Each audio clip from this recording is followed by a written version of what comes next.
Yo, Jay, how you feel about this one? Ever since Dragon Ball Super Broly and Dragon Ball Superhero hit theaters a plethora of years ago, it's clear that Dragon Ball movies can be amazing these days when the focuses on characters outside the usual formula. Superhero worked especially well because it focused on characters like Piccolo and Gohan instead of telling another story about Goku saving the universe. And we're also living in a post-MCU world where spin-offs and character-focused stories are everywhere at this point. Instead of every story being part of some giant, intricate plot, franchises are now exploring different characters in their corners of their own of any corner of the universe. Dragon Ball actually has a really expansive cast, and there are plenty of characters who could easily carry their own story. So today, I will be looking into it. I'm going to be talking to y'all about the 7 Dragon Ball characters who I think deserve their own solo movie after Superhero. The first up is the Prince of all Saiyans himself, Vegeta. It's honestly surprising that Vegeta never had a Dragon Ball movie where he is the true main character, although he is one of the most important characters in the story. He usually ends up sharing the spotlight with Goku, mostly a second film. So instead of doing a prequel, a Vegeta movie should push story forward. Shout out to Carthu's Dojo. I'm sorry if I pronounced that wrong. I know fans want a prequel, but it's just going to be him just killing Cybermen and just committing genocide. That'll be kind of boring. One of the most interesting ideas, an idea that I have for this is Vegeta visiting Universe 6, which has been teased in the Universe 6 tournament after the Resurrection of Frieza arc. Vegeta promised Kama that he would visit the Saiyan homeworld in that universe. That planet is Sadala, the Saiyan world that still exists in Universe 6. A movie could show Vegeta traveling there and properly meet the Saiyans of that universe, including fighters like Kale and Caulifla. For Vegeta, this could be a really powerful story. He is one of the last surviving Saiyans from his universe, and suddenly he'd be surrounded by an entire civilization of them. It could explore how Vegeta reacts to seeing the Saiyan race alive and thriving, and also letting him mentor younger Saiyans to protect their world from a new threat.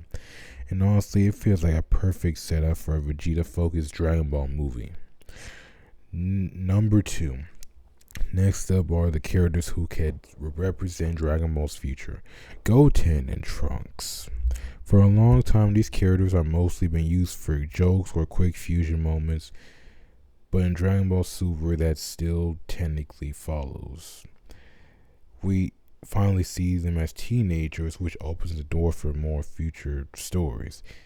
A movie about Goten and Trunks can focus on them finally stepping out of their father's shadows. Maybe Goku and Vegeta are off-world dealing with some larger threat, leaving Earth's defense up to the younger generation. The movie could even lend into their superhero identities, the Saiyaman X duo. This could give Dragon Ball something that we don't really see very often. A story where the next generation of fighters takes the lead. Number 3. Tien and Yamcha. Let's talk about 2 characters that longtime fans are fiending to see get the attention again. Tien Shinhan and Yamcha. These days, they were incredibly important during the early days of Dragon Ball, especially during the martial arts arcs and the Saiyan Saga, and especially the Cell Saga in Tien's case. But as Saiyans become the focus of the series, characters like Tien and Yamcha and the whole Earthling side, for that matter, or human side, are practically fading into the background. A movie about them could bring back Dragon Ball back to its original martial arts roots. Instead of universe-destroying enemies, the story could focus on underground fighters, rogue martial arts agents, or a dangerous new fighting style. This kind of story will feel very different from the usual Dragon Ball story, focusing more on skill, tactics, and classic martial arts battles. And it will also give 2 classic characters the spotlight again. Number 4. Next up is one of the most iconic villains in anime history, Frieza, the villain who I named my channel after. Funny how that works. Frieza has been a part of Dragon Ball for decades since the Frieza arc, and he somehow keeps finding ways to stay relevant, especially now with the reveal of his Black Frieza transformation almost 4 years ago in the Dragon Ball Super manga. A movie focused on Frieza could explain the 10 years he spent training in a time chamber that he said he trained to achieve that form. But more importantly, it could also show how he rebuilt the Frieza Force and expand his empire across the universe, or his origin story and his rise to power throughout the years before the Frieza arc. Instead of following the heroes, the entire movie could be told from Frieza's perspective. That alone will make it one of the most unique Dragon Ball movies ever made. Number 5. During the Tournament of Power, one character stood above the rest when it comes to raw power. He was so powerful that he even surpassed his own god of destruction, Jiren. Despite how powerful he is, many fans feel like his backstory is barely explored, if not generic at times. We know that Jiren's master was killed by a villain when he was younger, which pushed him to become obsessed with strength. But we never saw that story playing out. A movie could fully explore Jiren's past and show us how he became the strongest member of the Pride Troopers. He even introduced the mysterious villain responsible for shaping his life. Number 6. Another character who deserves more attention is Earth's strongest human, Krillin. Krillin has been around since the early days of Dragon Ball, trained alongside Goku under Master Roshi, and is practically Goku's best friend. But despite being one of the most longest running characters in the series, he never had a story centered around fully him. A Krillin movie could focus on a more grounded Dragon Ball adventure. Maybe it could be like, I don't know, some romantic comedy team up movie with him and 18. That would be fun. Instead of cosmic threats, they could roll on a dangerous situation on Earth that requires strategy, especially with Krillin's cop background. Instead of overwhelming power, he also explored Krillin balancing his life as a fighter with his responsibilities as a husband and father. Sometimes the smaller stories are the ones that add the most depth to a character and their universe. Number 7. Finally, we have a group of characters that fans have been curious about for years. The Saiyans of Universe 6.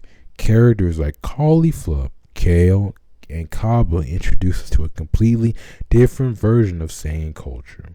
Unlike the Saiyans of Universe 6, these warriors protect their universe and all come from the planet Sadala. Movies set in Universe 6 can explore their world, their society, and their battles as the Saiyan defense force of their universe. It would also expand the Dragon Ball universe while showing a side of Saiyan culture that we barely seen before. In closing, Dragon Ball has been around for decades, since 1984, and over time has built one of the biggest casts in anime and the most iconic characters ever. One of the most iconic characters ever. That means there are tons of characters who can easily carry their own story if given the right chance. And with success in movies like Dragon Ball Superhero, it is clear that fans are open to stories that focus on characters other than just Son Goku. So the real question is, if Dragon Ball announced a new spin-off movie tomorrow, which character would you want it to focus on? Let me know in the comments below. See y'all later.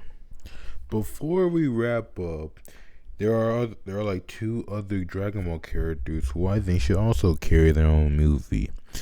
First up is Future Trunks. Future Trunks already started in one of the most darkest timelines in the entire Dragon Ball franchise. His world was devastated by the android twins, and later pushed into further chaos by Goku Black and Zamasu. But after that timeline was restored, we never really saw what happened next. A solo movie about future Trunks could show him rebuilding his world and protecting the remaining survivors of Earth in the new timeline. Without fighters like Goku or Vegeta around to help, Trunks would really have to stand on his own as the main protector of his timeline. It would also be a perfect opportunity to introduce a brand new villain threatening the future timeline, giving Trunks a chance to prove that he's not just a time traveler, but just a hero capable of leading his own story. Another character who I also think should carry their own movie is the legendary assassin Hit from Universe 6. He became one of the most popular characters introduced in Dragon Ball Super thanks to his calm personality and incredible time-skipping ability.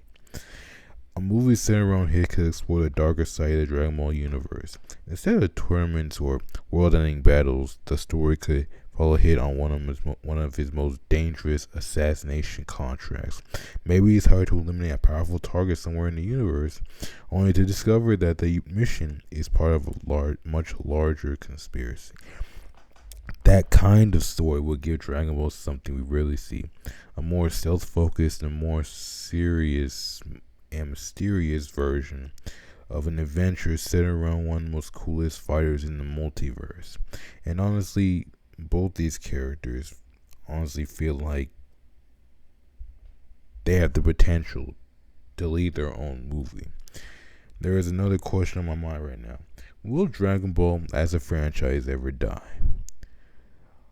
Well, Toriyama, rest in peace, he may have died in like 2024, like 2 years ago, at the time of me recording this.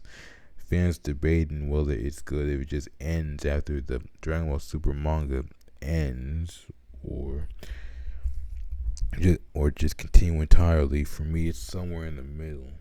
So you see, although I do want more Dragon Ball content, at the same time, honestly, Dragon Ball is practically a part of Japan's economy. If Dragon Ball were to end, then a major portion of Dragon Ball's modern day economy will most likely go bankrupt.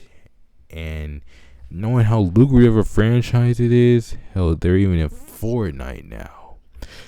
So I highly doubt Toei and Shueisha are just gonna let a franchise like that collect dust. That's reality to you. That's capitalism to you. But anyway, it's been a good time explaining this to y'all. See y'all later. For real this time. Until we meet again.